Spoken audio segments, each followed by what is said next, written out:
जय हिंद दोस्तों, मैं किशन एक बार फिर से आप सबका स्वागत करता हूं। चलिए शुरू करते हैं आज के डिफेंस समाचारों को।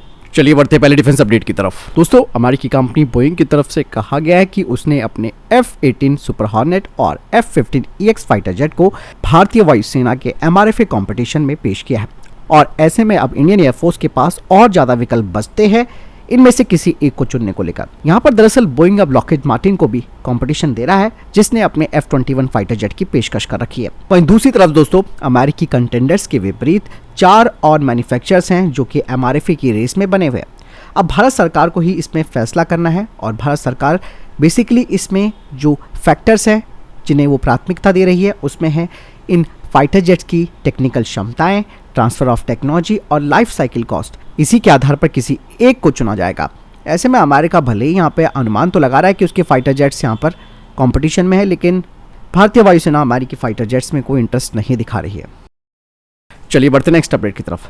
दोस्तों, जैसे कि आप सबको मालूम है कि भारतीय वायुसेना के 40 यानी कि 40 Su-30 एयरक्राफ्ट्स में BrahMos air launch cruise missile लगी है, जिसके लिए बकायदा इन फाइटर जेट्स को मॉडिफाई किया गया है। लेकिन अब इंडियन एयरफोर्स 19 यानी कि 19 Su-30 फाइटर जेट्स को अपग्रेड करेगी ब्रह्मोस मिसाइल के लिए। लेकिन इसके बाद जो बाकी की फ्लीट है Su-30 MKI की, उसमें हल्की वेरिएंट वाली ब्रह्मोस NG मिसाइल लगाई जाएगी, जिसमें कि इस फाइटर जेट में कोई मॉडिफिकेशन नहीं किया जाएगा, खासतौर पर इसके फ्यूजलार्स के साथ। वहीं भारतीय वायुसेना का प्लान ये है कि वो और अधिक एयर लॉन्च बैलिस्टिक मिसाइल्स और यहाँ तक कि hypersonic air launch cruise missiles को भी अपनी फ्लीट में शामिल करना चाहती है, जो कि ब्रह्मोस 2 के नाम से जानी जाती है, जिसे कि भारतीय वायुसेना Su-30 MKI में लगाना चाहती है।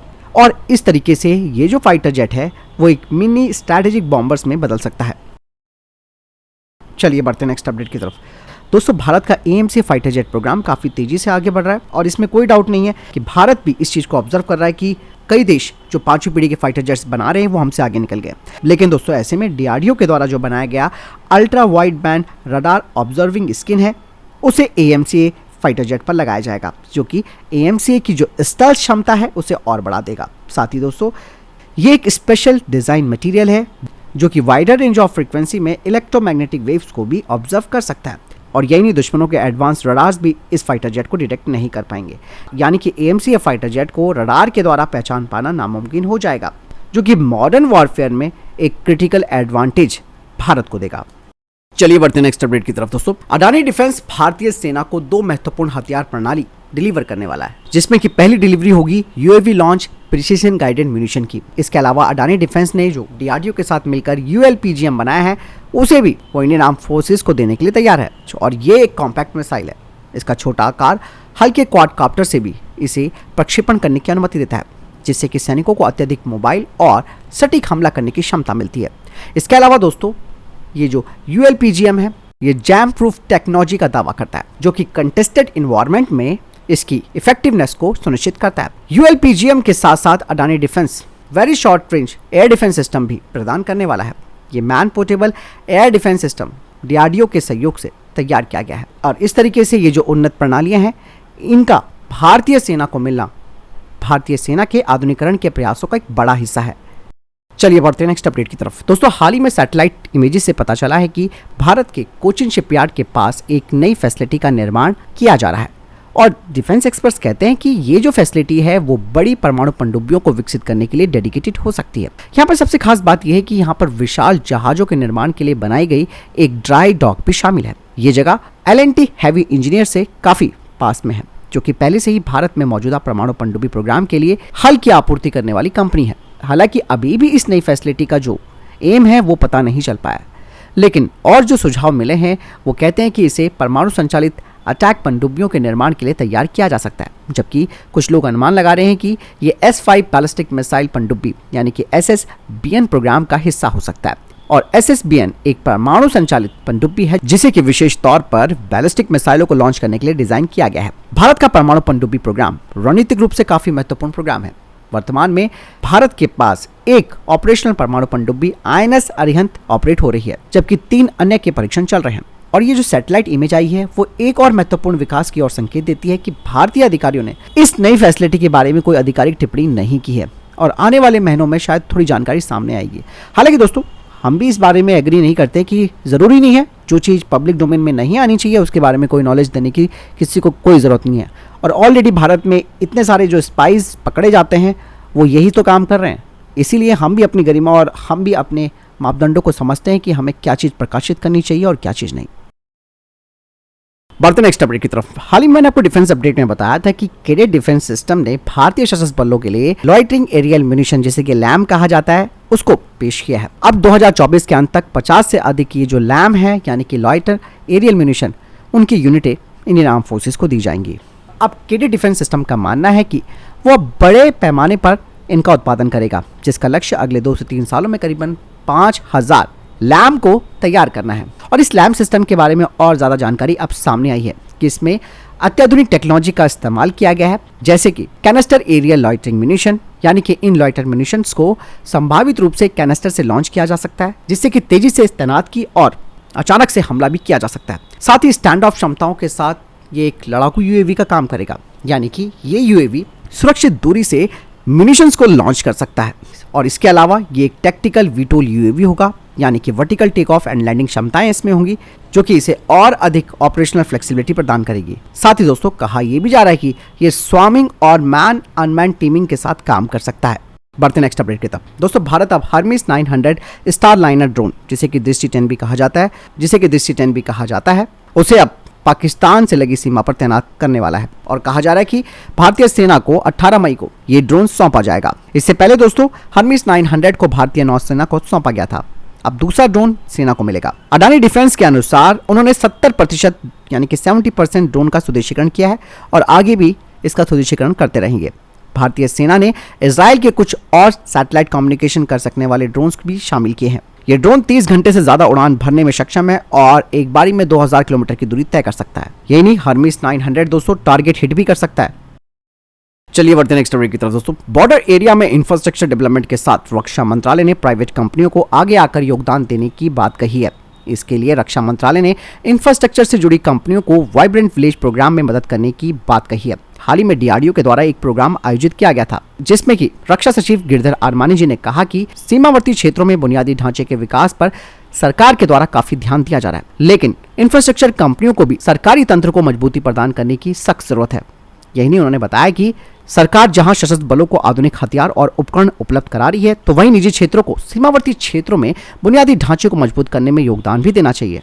इसीलिए उन्होंने वाइब्रेंट विलेज प्रोग्राम का नाम लिया। लाइन ऑफ एक्चुअल कंट्रोल पर आपने देखा होगा कि चाइना अपने इंफ्रास्ट्रक्चर को काफी मजबूत कर रहा है, इसीलिए भारत के लिए भी अब ये और ज्यादा जरूरी हो गया है। वाइब्रेंट विलेज प्रोग्राम के तहत चीन सीमा से सटे पूर्वी लद्दाख, हिमाचल प्रदेश, उत्तराखंड, सिक्किम और अरुणाचल प्रदेश तक 662 गांवों को चिन्हित किया गया है और उनका आर्थिक उत्थान किए जाने की योजना है। और ये सभी गांव बॉर्डर से मात्र 10 किलोमीटर के दायरे में है, इसीलिए यहाँ पे कनेक्टिविटी बढ़ाने के लिए काम किया जा रहा है। बढ़ते नेक्स्ट अपडेट की तरफ। दोस्तों पाकिस्तान की कब्जे वाले कश्मीर में अब जिस बात की जरूरत थी वही बात होने लगी है। दरअसल दोस्तों पीओके में अब एक बड़ा आंदोलन शुरू हो चुका है और वहां पर जंग जैसे हालात हो चुके हैं। हाल ही में दोस्तों बड़ी संख्या में पाकिस्तान के अत्याचार से वहां के लोग सड़कों पर उतर आए, लेकिन पाकिस्तान के सुरक्षा बलों ने उन पर बल का प्रयोग किया, उनके ऊपर गोली तक चलाने की खबरें सामने आई है। पूरा सोशल मीडिया पर इस बारे में पूरी खबरें दिखाई जा रही हैं। दोस्तों पीओके के लोग न केवल पाकिस्तान के अत्याचार से परेशान हैं, बल्कि इनके द्वारा लगाए गए जो टैक्स हैं और जो कीमतें बढ़ी हुई हैं उसको लेकर भी यहाँ पर खासा विरोध देखने को मिल रहा है। अभी तक दोस्तों कहा जा रहा है कि 70 से अधिक जो कार्यकर्ता हैं उन्हें पाकिस्तान के सुरक्षा बलों ने गिरफ्तार किया है और बाकायदा यहाँ पर एक बड़ा विरोध भी देखने को मिल रहा है। यहाँ पर पाकिस्तान ने अपने रेंजर्स और फ्रंटियर कोर के जवानों को शामिल किया है। दोस्तों ये चीज कहीं ना कहीं इस बात की ओर भी इशारा करती है कि पीओके को जो लेने की बात हमारी सरकार कह रही है वो वाकई में लेने का वक्त आ रहा है, क्योंकि सिचुएशन ऐसी बनी है क्योंकि वहां के लोग पाकिस्तान के अत्याचार से परेशान हैं। और दोस्तों दुनिया को भी ये चीज देखनी चाहिए कि जिस पीओके को अवैध रूप से कब्जा करके रखा हुआ है वहां के लोगों के हाल बेहाल हो रखे हैं। बढ़ते नेक्स्ट अपडेट। दोस्तों हाल ही में मैं ऑटो से किसी प्रोग्राम के इवेंट को कवर करने जा रहा था, तो इस दौरान एक ऑटो वाला मुझे रास्ते में मिला और जब मैंने उससे बातें करी तो मैं खुश दंग रह गया कि इस व्यक्ति को काफ़ी ज्ञान है हमारे देश के डिफेंस के क्षेत्र में क्या क्या हो रहा है और क्या क्या चीज़ें इस वक्त जियोपॉलिटिक्स लेवल पर हो रही हैं। आप जरूर देखिए दोस्तों इस वीडियो को। सर आप ऑटो ही नहीं चलाते हैं, 5 रुपए के पेपर करते हैं, किसी के बात में नहीं आते हैं। बहुत बड़ी बात है।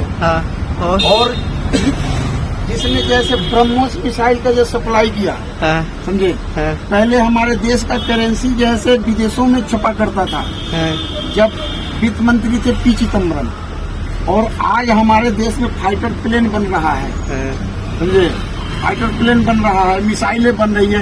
पहले हम मिसाइल खरीदते थे, आज हम मिसाइल के आयात करते हैं, समझे कि नहीं, निर्यात कर रहे हैं, निर्यात करते हैं, निर्यात करते हैं। अच्छा, हमारा इकोनॉमी जो है 2014 में 10वें स्थान पे था, आज हम 5वें स्थान पे, विश्व के सबसे बड़ी इकोनॉमी जो है 5वें स्थान पे है हम। 1947 तक जो है अगले बार में हम तीसरे पे आएंगे, समझे। इसलिए मोदी जी हमारे लिए फर्स्ट है। बहुत बहुत धन्यवाद भाई साहब। जय हिंद, जय श्री राम। चलिए बढ़ते हैं नेक्स्ट अपडेट की तरफ दोस्तों। गार्डन ब्रिज शिप बिल्डर ने कीलेन सेरेमनी आयोजित की है 8वें anti submarine warfare shallow watercraft की इंडियन नेवी के लिए। बढ़ते हैं नेक्स्ट अपडेट की तरफ। भारत और फ्रांस की सेना जल्द ही 7वें शक्ति जॉइंट मिलिट्री एक्सरसाइज को करेंगी 13 मई से।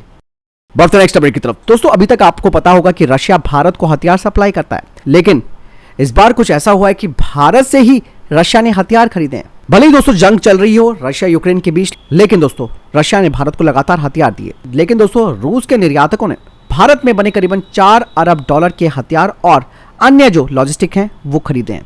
दरअसल बात ये भी सामने आई है कि अमेरिका के प्रतिबंधों की वजह से रशिया का जो पैसा है वो इस वक्त वेस्टरों के खातों में फंस चुका है और अब रशिया इन पैसों को नहीं निकाल पा रहा है, तो रशिया ने फिर इन पैसों से हथियार खरीदे हैं। और यहां तक कि दोस्तों रशिया के जो व्यापारी हैं वो इंडियन करेंसी में व्यापार करना भी शुरू कर चुके हैं। कहा यह जा रहा है कि रशिया के जो एक्सपोर्टर्स हैं उनके 8 अरब डॉलर वेस्टरों खाते में फंस चुके हैं और हालांकि इन खातों को रशिया और भारत के बीच ट्रेड को बढ़ावा देने के लिए खोला गया था। द मिंट की रिपोर्ट सामने आई है जिसमें कहा जा रहा है कि भारत में इन्वेस्टमेंट के अवसरों की कमी की वजह से ये पैसा वेस्टरों के खातों में फंसा था, इसका इस्तेमाल नहीं हो पा रहा था। और पिछले 6 महीनों में रशिया केवल 50% फंड का ही इस्तेमाल कर पाया। यहाँ पर यह बात समझने वाली है कि रशिया ने भारत से 4 अरब डॉलर के कौन से हथियार खरीदे हैं, इसके बारे में जानकारी तो नहीं आई है, लेकिन ये एक बड़ा घुमावदार वाला पेज भी जरूर बन रहा है कि रिवर्स होने लगा है। जिन देशों से खरीदते थे उन्हीं देशों को एक्सपोर्ट करने लगे हैं।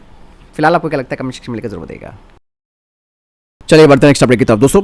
जनरल मनोज पांडे ने लद्दाख के एलएसी के अग्रिम इलाकों का दौरा किया है, साथ ही ऑपरेशनल तैयारियों की समीक्षा ली है। यही नहीं, उन्होंने इंडियन एयरफोर्स, आईटीबीपी, बीआरओ के सैनिकों के साथ भी बातचीत की। इसके अलावा जनरल मनोज पांडे ने लद्दाख के ऊंचाई वाले क्षेत्रों में तैनात बख्तरबंद लड़ाकू वाहन AFV के लिए मीडियम मेंटेनेंस फैसिलिटी का दौरा किया।